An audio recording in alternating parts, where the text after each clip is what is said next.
बिहार के चंपारण की धरती जो कभी नील के किसानों के ऐतिहासिक आंदोलन की गवाह बनी थी, आज एक बार फिर सुलग रही है। मुद्दा है मोतिहारी के पिपराकोठी में प्रस्तावित वाटर पार्क का निर्माण। विकास की जिस योजना को पर्यटन को बढ़ावा देने के लिए लाया गया था, वह अब एक बड़े भूमि विवाद और राजनीतिक टकराव का अखाड़ा बन चुकी है।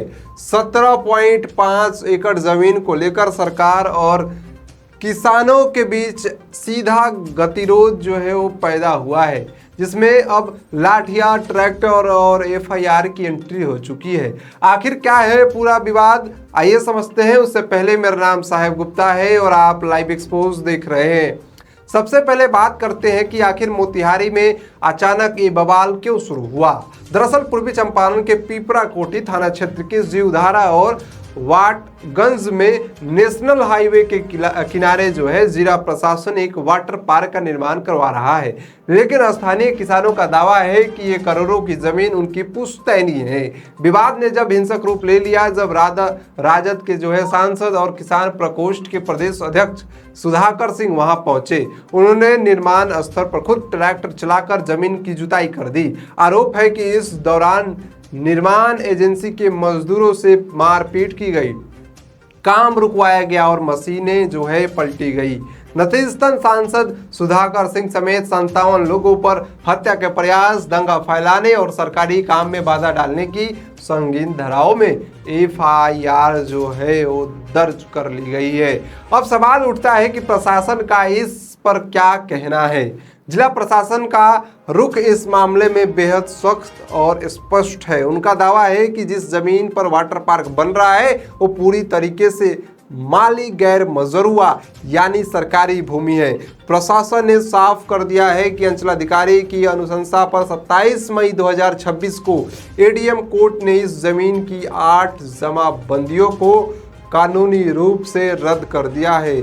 अधिकारियों का कहना है कि यह प्रोजेक्ट पूरी तरीके से जनहित में है और विकास के इस काम को किसी भी कीमत पर रुकने नहीं दिया जाएगा। लेकिन कहानी का दूसरा पहलू और किसानों और विपक्ष की जुबानी है, जो सीधे तौर पर प्रशासन की नीयत पर सवाल खड़े कर रहे हैं। किसानों का कहना है कि वे पिछले 60 से 70 सालों से इस जमीन पर खेती करते आ रहे हैं। यह उनकी खून पसीने से सींची हुई पुश्तैनी जमीन है, जिसे बिना मुआवजे के जबरन छीना जा रहा है।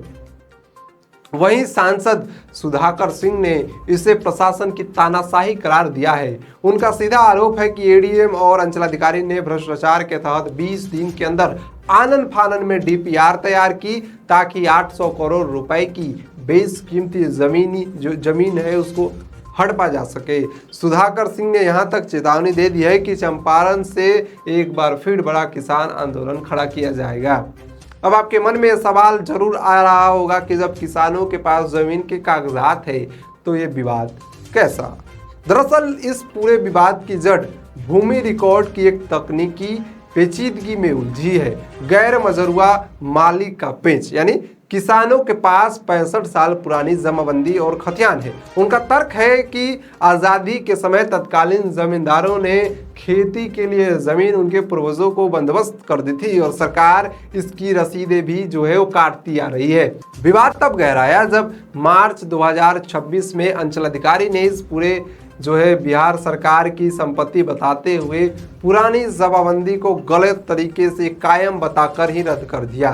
किसान इसे अपना मालिकाना हक छीनना बता रहे हैं, जबकि प्रशासन इसे अतिक्रमित जमीन की कानूनी वापसी बता रहा है। दशकों पुराने कागजात अचानक रद्द कर दिए जाते हैं और एक झटके में पुश्तैनी जमीन सरकारी घोषित हो जाती है। विकास के नाम पर वाटर पार्क का निर्माण जरूरी हो सकता है, लेकिन क्या इसकी कीमत किसानों को अपने हक की जमीन खोकर चुकानी पड़ेगी, या फिर यह वाकई में सरकारी जमीन पर दशकों से चल रहे अवैध कब्जों को छुड़ाने की एक जायज प्रक्रिया है। आपकी क्या राय है, कमेंट बॉक्स में बताइए जरूर। बहुत बहुत धन्यवाद।